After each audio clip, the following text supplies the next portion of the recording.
Olá, estamos começando mais um Conexão Online, falando sobre segurança pública, questões das facções criminosas, recebendo aqui o Cabo Sabino, foi deputado federal, presidente estadual do Avante aqui no estado. Também nos acompanha aqui o Elias, diretor do Conexão Patriota. Sabino, a gente vamos comentar um pouco do estado do Ceará. Como está a situação do estado do Ceará? A gente teve nesse governo, Camilo começou com um índice muito alto, no 2000, que eu digo, primeiro mandato, né? E agora no segundo mandato, com a entrada do Mauro, deu uma diminuída. Mauro Albuquerque é o secretário da agentes penitenciários, né? Das penitenciárias. O que mudou, o que houve, o que quer dizer? Quer dizer que o crime organizado está perdendo força aqui no estado? Qual a sua visão aí da situação aqui do estado do Ceará? Olha, havíamos comentado, e o Elias havia me perguntado, por que o crime organizado conseguiu se expandir no Brasil tão rápido, né? Ou pelo menos conseguiu essa capilaridade tão grande que tem. E nós dizíamos que não foi das ruas para os presídios, mas sim dos presídios para as ruas. Sim. E um exemplo disso, por exemplo, é o estado do Ceará. Isso deixa claro. Nós estamos vivendo um momento que a gente espera que seja perene, que não seja apenas algo momentâneo, tá? Mas o que nós vimos aqui no estado do Ceará? Quando as facções dominaram os presídios, o crime explodiu nas ruas. Sim. Nossa maior onda de crimes, né, foi exatamente comandada de dentro dos presídios. Sim. Prova disto é que hoje os números da SAP, que é a Secretaria de Administração Penitenciária, já ultrapassa mais de 5 mil celulares apreendidos dentro dos presídios cearenses. 5 Olha mil. aí. Nenhuma loja tem esse número de celulares. Rapaz, eu acho que Absurdo, nem né? a mais potente tem essa questão em seus estoques. Né? Então, isso significava o quê? Se comandava de dentro dos presídios. Por quê? Porque nós temos mais de 800 mil presos no Brasil. Eles, quando dividiram eles conseguiam filiar novas pessoas, eles ensinam como tem que ser, dão todo o atendimento, eles dão atendimento jurídico, eles dão atendimento médico, eles sustentam as famílias daqueles que são presos, tá certo? E eles vão expandindo essa situação. E é importante se diga que enquanto os sindicatos normais de trabalhadores enfraqueceram no país com o fim da contribuição sindical, os sindicatos do crime, eles têm se expandido cada vez mais e retêm uma mensalidade que oscila entre R$ 400 a R$ 650 reais mensais. Tá? Então, o cara tem que pagar.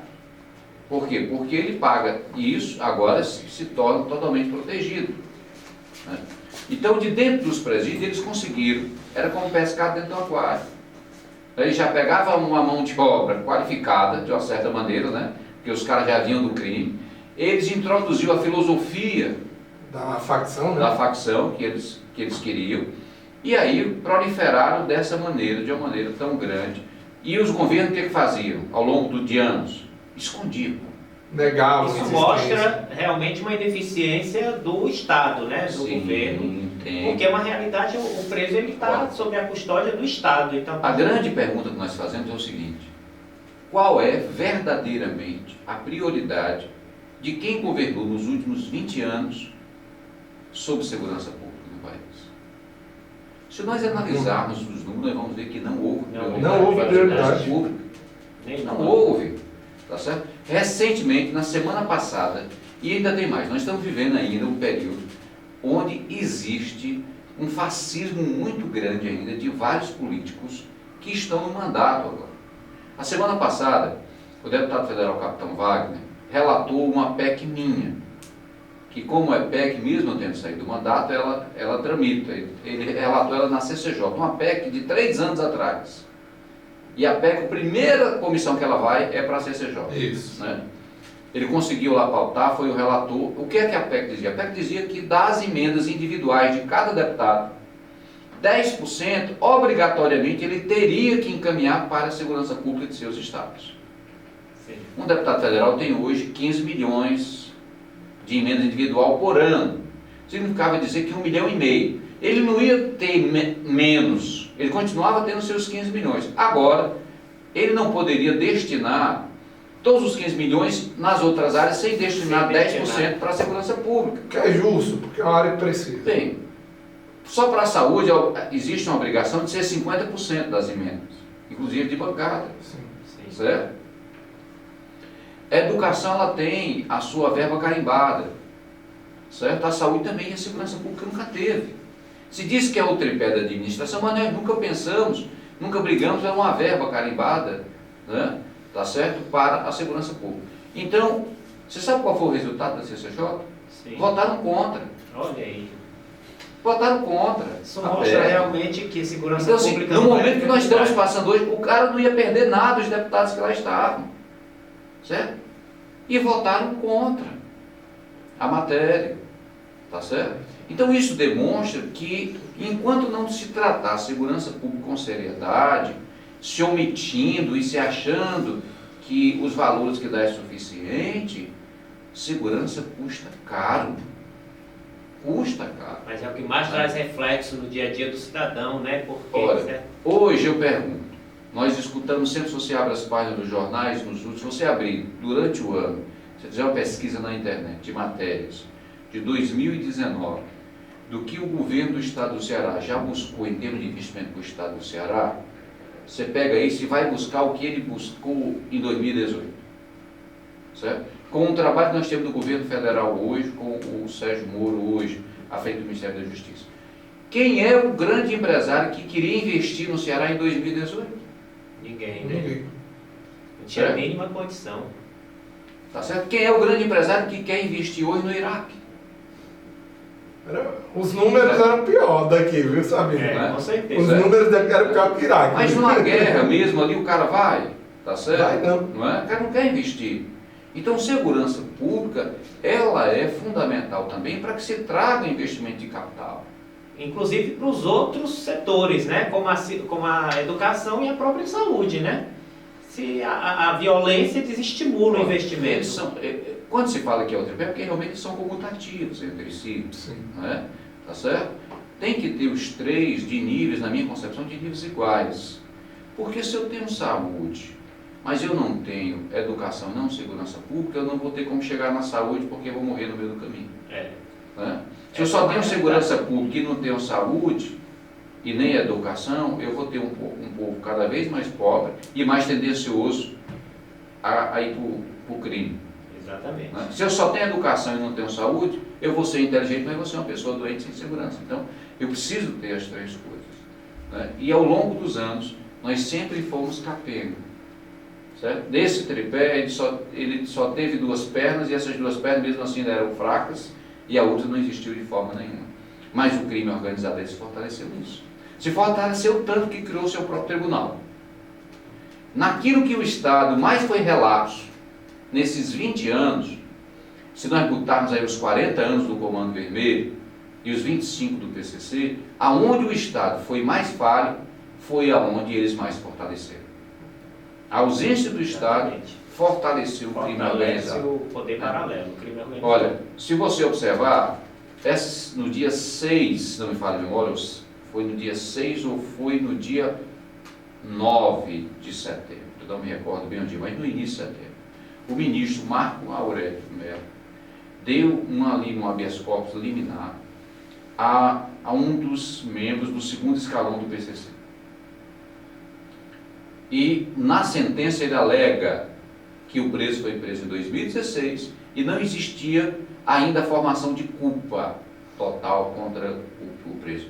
Agora o preso, a prisão dele foi pouca também, é só porque ele tinha 9 fuzis sob sua guarda e 882 quilos de cocaína. Rapaz, que coisa absurda, Não né? é 8 quilos não, é 882 quilos de cocaína.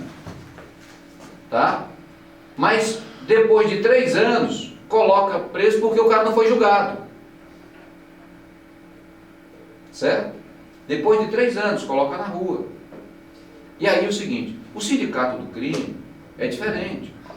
E olha que eles dão o direito do acusado lá deles se defender com o advogado deles. Tem quem acusa, sistema de promotor, e tem juiz, e é um colegiado. Certo? E tem de vários uma locais. reportagem mostrando, né, sabe? Nós escuta do Ministério Público, a gente vai botar aqui o vídeo agora, mostrando como funciona Repórter esse espetacular. As sentenças determinadas pela corte paralela que atua nos presídios paulistas são cumpridas com rapidez e crueldade. Apenas 20 minutos depois de ser condenado pelo Tribunal do Crime, Fabrício foi morto exatamente neste lugar, executado com 5 tiros a queima-roupa.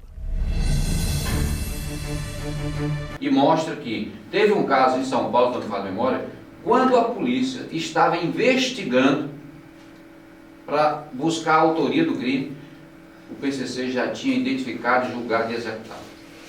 Olha aí, você vê, né? Inclusive também tem a situação, sabe, que eles utilizam também de empresas, também às vezes laranja, às vezes obrigam pessoas em comunidades para registrar pessoas e depois tirar dinheiro do próprio Estado, né? O maior crime hoje é contra a Previdência. Contra a E Previdência. contra a Previdência. Contra a Previdência. Pra- O Sabino vai explicar aqui, a pessoa não entende, mas eles usam o Estado para pagar os próprios filiados, né, Sabino? Indiretamente é isso. São os maiores fraudadores, né? Mas é porque é incrível como eles são organizados. Ele explica aí para quem está nos vendo, ouvindo, até como é que 2015, funciona. né, até 2015, o auxílio reclusão, né, famigerado auxílio reclusão, Já devia ter acabado. o cara pagava um dia de carteira assinada e ele Já teria já teria direito.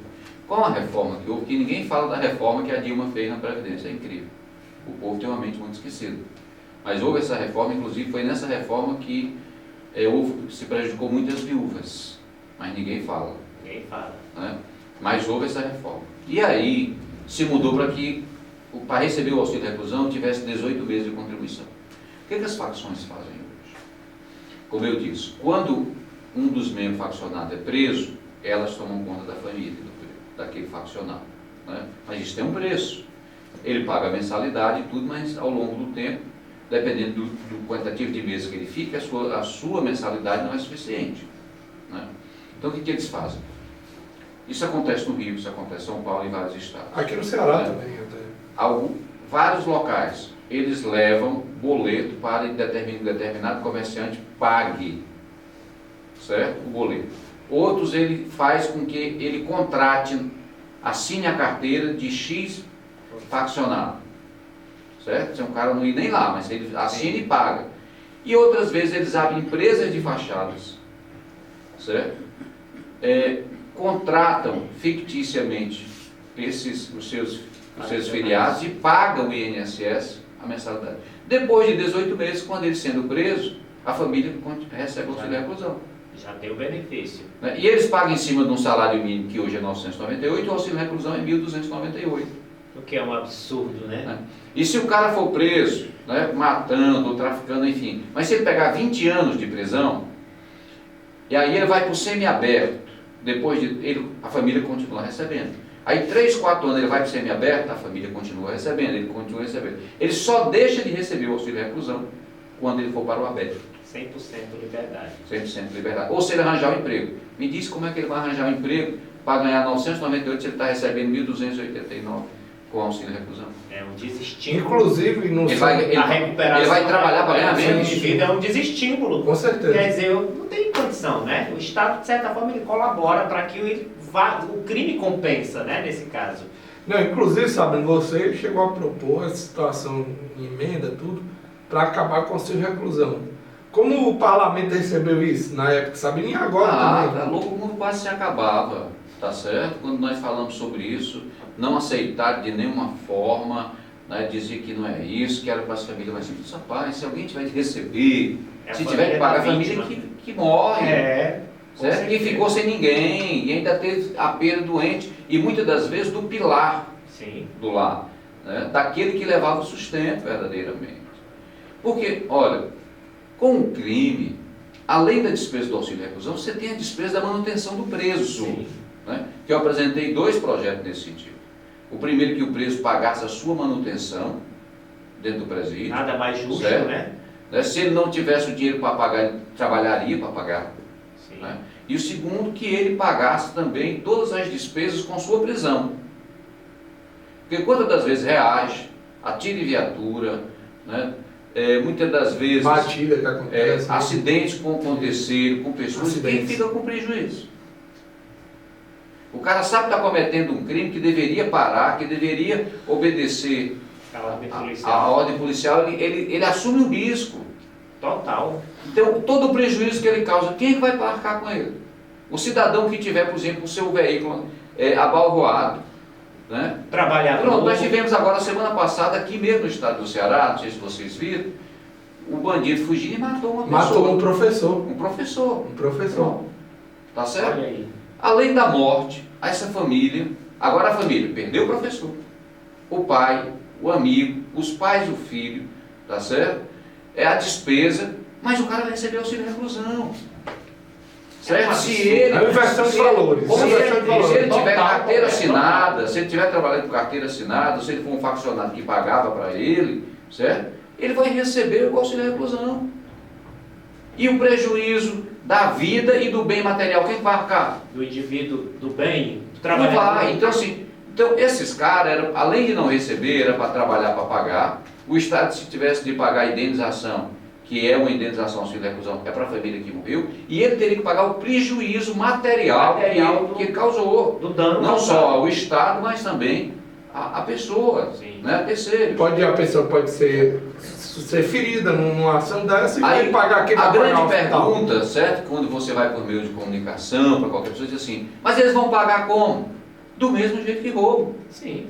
Ele não disse que é um trabalho roubar, assaltar, tá certo? Ele tem que pensar para a família dele. Agora o cara sabe, rapaz, o seguinte, a minha família está passando fome. Vamos pensar sempre assim. Se ele for o melhor das boas intenções, a minha família está passando fome. Eu não estou conseguindo manter a família, então eu vou roubar porque aí vou ser preso, a família vai ter Vai ganhar reclusão. E mais, o que eles fazem? Quando eles chegam, certo? Quando eles chegam, que eles não estão mais recebendo auxílio de reclusão, a família começa a cobrar deles. Ó, tu estava lá, mas pelo menos não faltava comida aqui. Certo? Ou seja, Né? empurra ele Né? pro crime. Tu veio, mas agora está Sim. faltando comida e ainda tem uma boca a mais dentro de casa. É. Certo? Então, são situações que nós temos que atacar de frente. Eu tive uma reunião, saindo do mandato, com o secretário da Receita, que é da Previdência, né? Que é um colega nosso, ex-colega nosso, deputado federal aqui do Rio Grande do Norte, que é do PSDB, Rogério Marinho. Rogério Marinho. Deputado Rogério Marinho. E eu dizia para ele, Rogério, não faz sentido vocês fazerem uma reforma da Previdência e não mexer no auxílio reclusão. Porque os caras pagam em cima de um salário mínimo e quando recebe 30% a mais. O cidadão tem que trabalhar no mínimo 25 anos, ficou em 15, para ele receber 70% do que ele trabalhava, ou 50%. O bandido, ele só precisa pagar 1 ano e 6 meses e matar alguém ou estuprar alguém e pegar 20 anos de cadeia para ele receber 30% a mais de imediato.